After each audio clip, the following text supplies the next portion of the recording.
Assalamualaikum warahmatullahi wabarakatuh. Apa kabarnya anak-anak? Semoga semua dalam keadaan sehat ya. Oke, hari ini Bu Arini akan menjelaskan yang namanya pipeline animasi. Apa sih pipeline itu, Bu? Ya, pipeline animasi adalah proses pembuatan sebuah animasi dimulai dari proses awal hingga akhir. Kenapa kalian mempelajari animasi? Ya, animasi itu sudah ada dari zaman dahulu kala. Di zaman dahulu, bahkan sebelum zaman sejarah atau di zaman prasejarah, itu orang-orang zaman batu sudah membuat sebuah karya animasi dan yang mereka tuliskan di gua-gua di zaman dahulu. Nah, mereka itu membuat sebuah gambar di mana mengilustrasikan gerakan dari hewan-hewan yang dia lihat pada masa itu. Nah, luar biasa sekali ya. Allah telah menciptakan akal kepada manusia pada zaman itu, sehingga zaman sekarang ini kita bisa mengenal yang namanya animasi. Ya, meskipun dari zaman dulu terbatas sekali ya segala media, di mana mereka juga belum bisa berpikir dan berbicara seperti kita sekarang, tapi mereka sudah luar biasa menggoreskan gambaran-gambaran mereka dalam bentuk animasi di dinding-dinding gua. Itu adalah sejarah dari animasi di zaman prasejarah. Kemudian bagaimana penggunaan animasi di zaman sekarang? Tentu saja kalian sering sekali mendengar yang namanya animasi di dalam berbagai media. Contohnya di iklan ya, kemudian di film tentu saja banyak sekali film-film animasi yang memang sudah menggunakan teknologi, baik yang dari teknologi yang biasa sampai dengan yang luar biasa. Itu adalah animasi. Kemudian animasi juga bisa digunakan untuk sebagai alat peraga atau alat bantu dari sebuah media, misalkan media pembelajaran, kemudian media di kesehatan. Misalkan nih, ada orang yang pengen tahu bagaimana sih cara proses untuk operasi itu yang dilakukan oleh dokter-dokter. Jika dilakukan dengan secara nyata, pasti akan banyak orang yang takut dan ngeri. Tetapi jika itu dibuat dengan menggunakan animasi, maka lebih banyak orang yang akan bisa melihat dan tidak merasa ngeri seperti itu. Dan jadi mereka lebih mengerti, oh seperti inilah proses dari operasi seperti itu. Kemudian kita lanjut ke bagian utama, yakni pipeline. Ya, tadi sudah Bu Arini sampaikan judul yang kita pelajari hari ini adalah animasi pipeline. Nah, pipeline itu adalah sebuah alur di mana bagaimana sih cara proses pembuatan animasi mulai dari proses awal hingga akhir. Nah, pipeline sebuah animasi itu tentu saja bisa jadi berbeda antara satu dan lain studio. Misalkan di studio animasi di mancanegara maupun yang di dalam negeri itu bisa jadi berbeda. Ataupun dari jenis animasinya, misalkan animasi 3 dimensi dan animasi 2 dimensi tentu saja berbeda untuk pipeline animasinya. Nah, bedanya di mana sih pipeline itu? Nah, tergantung dari tadi ya, kebutuhan atau jenis animasi, itu yang pertama. Kemudian yang kedua adalah budget atau biaya yang dikeluarkan untuk sebuah produksi animasi. Dan yang ketiga adalah kualitas film yang dihasilkan. Itu adalah 3 hal yang membuat pipeline itu berbeda antara satu studio dengan studio yang lainnya. Kita lanjut. Untuk proses produksi sebuah animasi 3 dimensi, nah hari ini kita akan bahas dulu ya yang 3 dimensi. Nah, ini seperti proses-proses pembuatan multimedia pada umumnya. Ada proses pre-production, production, dan post-production. Nah, di dalam proses produksi animasi 3 dimensi, ada yang pertama adalah ide cerita. Yang kedua, skrip atau skenario. Yang ketiga adalah karakter design. Yang keempat adalah storyboard. Yang kelima, concept art. Yang keenam, voice over. Dan yang ketujuh adalah animatic storyboard. Ya, kita bahas satu persatu ya, anak-anak. Kita mulai dari stage yang pertama, yakni pre-production.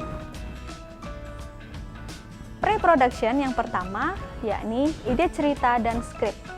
Di mana dalam sebuah film animasi tentu saja kita harus memerlukan yang namanya ide cerita. Nah, dari ide cerita ini yang nanti akan membuat sebuah film itu menarik atau tidak.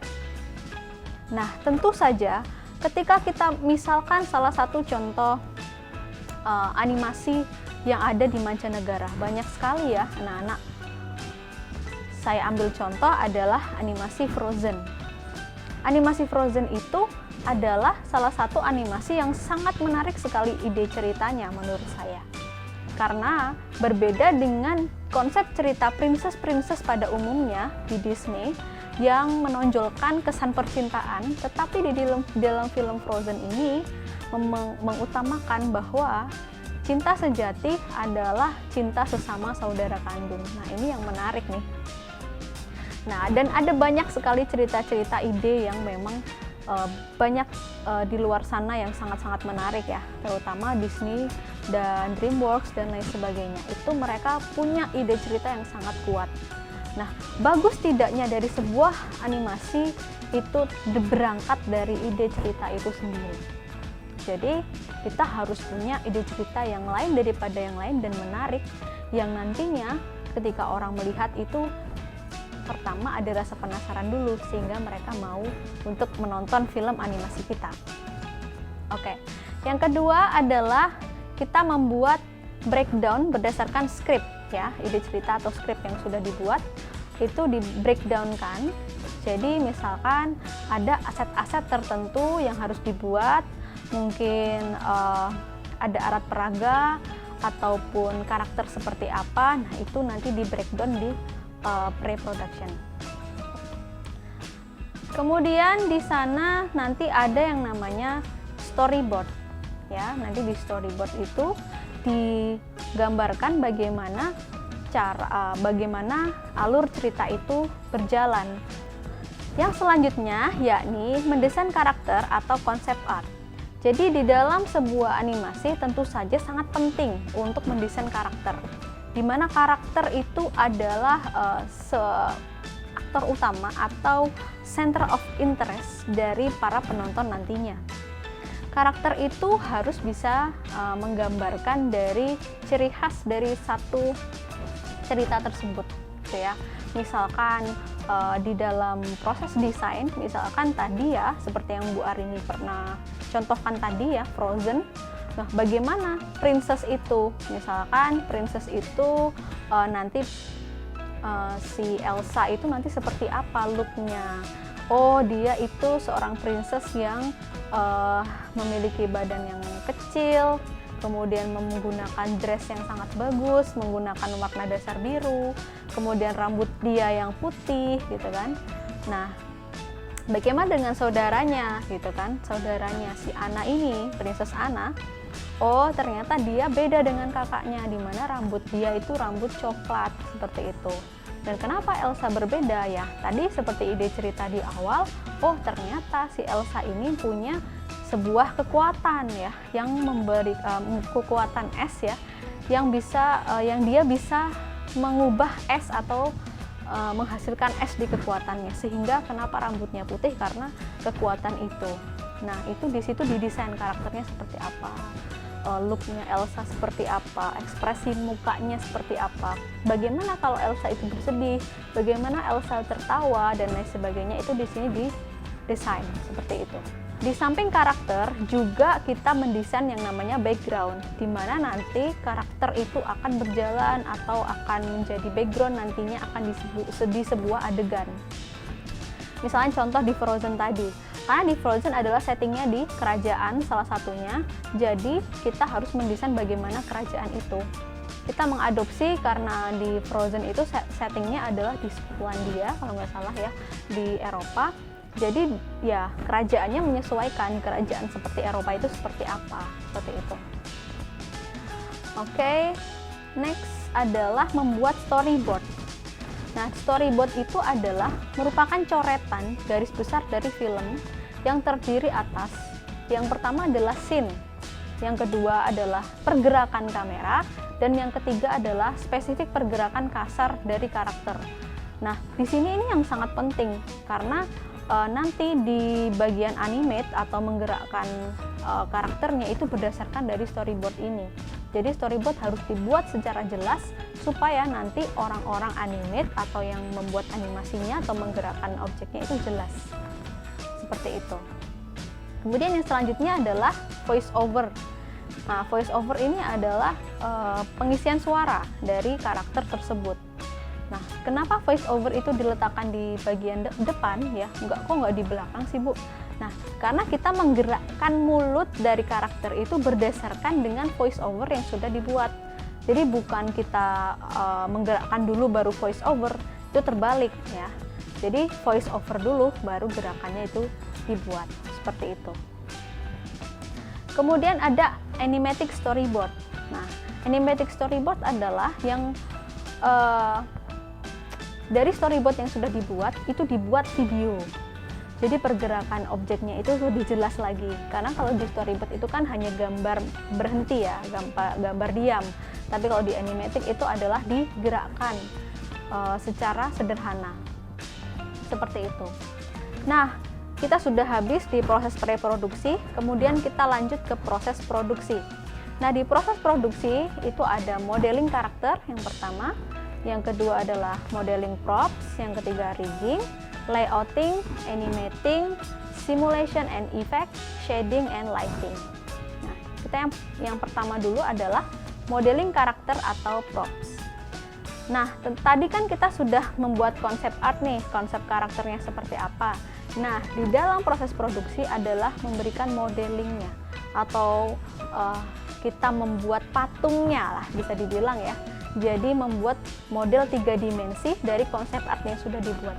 Contoh Princess Anna, tadi kan hanya gambaran 2 dimensi, dan yang di modeling ini adalah dibuat secara 3 dimensinya. Begitu juga dengan properti-propertinya, misalkan kereta, kemudian meja, kursi, kemudian yang lain dan lain sebagainya, seperti itu. Kemudian yang selanjutnya itu adalah rigging atau penulangan. Tadi kita sudah membuat modeling ya, di mana modeling itu belum bisa bergerak. Karena ibarat sebuah badan, modeling itu kita baru dagingnya aja, belum ada tulangnya, belum ada sendinya. Bagaimana dia bisa bergerak? Nah, di proses rigging ini adalah memberikan tulang dan sendi kepada badan itu supaya dia bisa bergerak. Nah, gerakannya seperti apa itu sesuai dengan storyboard yang udah dibuat. Misalkan, oh tangannya bisa naik, bisa turun. Oh, dia bisa menggenggam. Nah, itu nanti bagian rigger artist atau rigger artist ya namanya orang yang berkecimpung di bagian rigging itu nanti akan memberikan tulang-tulang atau sendi-sendi pada bagian yang nanti akan digerakkan. Seperti itu. Kemudian yang selanjutnya adalah layouting dan animating. Nah, layouting adalah penempatan kamera, staging sesuai dengan skenario pada setiap scene. Misalkan ini hampir sama sih di dalam sebuah pembuatan film juga. Jadi layouting itu nanti kameranya mau ditaruh di mana, kemudian sudut pandangnya seperti apa. Oh, dia close up. Oh, ternyata zoom out. Nah, seperti itu. Itu di layouting. Kemudian kalau di animating tentunya jelas ya menggerakkan dari objek-objek atau karakter tersebut gitu. Kemudian yang selanjutnya adalah ada simulation and effect. Jadi simulation and effect ini adalah sebuah pembuatan imitasi dari sebuah proses dan memberikan sebuah efek agar animasi ini terlihat lebih nyata. Jadi contohnya misalkan lagi adegan fighting misalkan, terus dia ada debu-debunya agar terlihat lebih dramatis. Kemudian misalkan di film Frozen itu ada adegan di mana dia berjalan di salju. Nah, ketika berjalan di salju, maka efeknya dia akan meninggalkan jejak di salju tersebut. Terus kemudian yang selanjutnya adalah rambut yang terkibas oleh angin. Nah, ini yang sering terjadi ya. Kemudian ada shading dan lighting. Nanti di dalam komputer grafik atau CG, shading mengacu pada proses mengubah warna suatu objek atau permukaan atau poligon dalam mode 3D scene berdasarkan sudut terhadap cahaya dan jaraknya terhadap cahaya untuk menciptakan efek foto realistik. Shading dilakukan selama proses render dengan sebuah program yang disebut shader. Nah, jadi ini yang membuat kenapa animasi 3D itu terlihat lebih nyata. Ketika kita melihat Toy Story, ya contohnya Toy Story deh. Toy Story itu mainan-mainannya kalau kita lihat terlihat lebih nyata karena dia menggunakan shading dan lighting yang sangat bagus, seperti itu. Kemudian ada proses post production. Nah, yang pertama adalah rendering, compositing, sound atau music designing, editing, dan publishing. Yang pertama, rendering.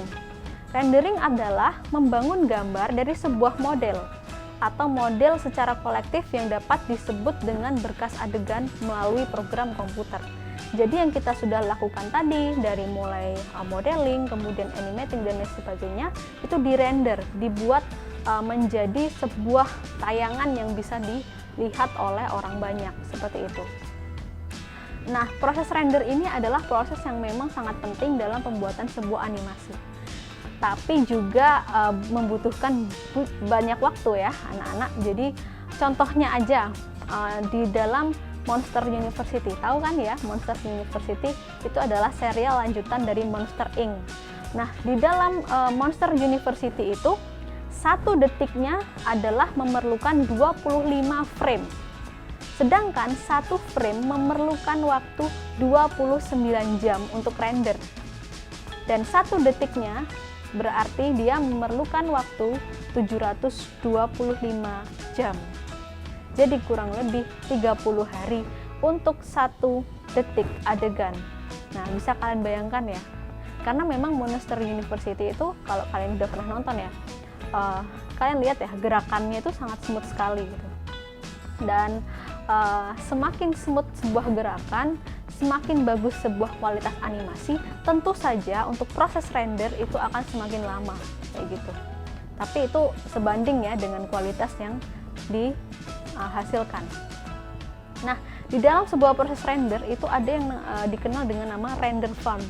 Render farm ini adalah sebuah mesin atau rak yang berisi puluhan server nodes yang berfungsi untuk menghasilkan gambar animasi. Jadi di dalam render itu dibutuhkan yang namanya render farm atau mesin-mesin render. Kenapa sampai disebut farm? Karena saking banyaknya komputer yang ada, mesin-mesin yang ada di situ, sehingga membantu untuk proses render itu lebih cepat, seperti itu. Nah, setelah selesai di render, kemudian ada yang namanya editing dan compositing. Editing adalah proses menata shot atau sequence menjadi satu rekaman gambar yang utuh. Contohnya, tadi sudah di render scene 1, kemudian scene 2, dan itu di dalam editing disatukan, seperti itu. Kalau compositing adalah proses kombinasi dari beberapa visual yang terpisah menjadi satu tunggal. Contohnya, di dalam film Life of Pi, kalian pernah nonton nggak Life of Pi? Yang orang itu terjebak dengan harimau di dalam kapal dan dia terombang-ambing di atas lautan. Nah, harimaunya ini kan tentu saja CGI ya. Kalau nggak CGI orangnya udah mati nih dari dulu-dulu ya kan. Nah, di dalam compositing itu adalah menggabungkan antara orang dengan harimau ini yang memang dia adalah animasi seperti itu. Itu adalah compositing contohnya. Kemudian adalah sound and music designing. Tentu saja ya, dalam animasi itu akan hambar kalau tanpa musik ya. Contoh aja Tom and Jerry deh. Tom and Jerry kalau tanpa musik dia nggak akan lucu ya kan. Salah satu yang membuat menggerakkan hati penonton adalah di bagian musiknya, seperti itu. Dan yang terakhir adalah di publishing. Nah, ini yang paling penting nih di dalam sebuah proses animasi. Bagaimana sih mempublish sebuah film itu menjadi bisa dilihat oleh banyak orang. Nah, karena ini sekarang sedang pandemi ya, memang sangat menjadi PR sekali bagi kreator-kreator di luar sana, terutama animasi, yang memang kalau untuk budget sangat besar dan juga waktu yang sangat panjang seperti itu. Nah, sekarang ini sudah ada alternatif. Di samping mereka menayangkan di bioskop, tapi mereka juga menayangkan di channel-channel seperti Disney Channel, Netflix, dan lain sebagainya. Sudah banyak sekali kanal-kanal yang sekarang bisa untuk menjadi media publishing mereka. Jadi seperti itu proses pipeline animasi anak-anak, nanti silahkan dipelajari kembali. Kalian cari contoh-contoh apa sih yang ada di pipeline animasi di Disney, mungkin di DreamWorks, atau mungkin di animasi di Indonesia sendiri, seperti itu. Oke, terima kasih anak-anak atas pelajaran kita hari ini. Semoga kalian selalu dalam keadaan sehat. Saya akhiri. Wassalamualaikum warahmatullahi wabarakatuh.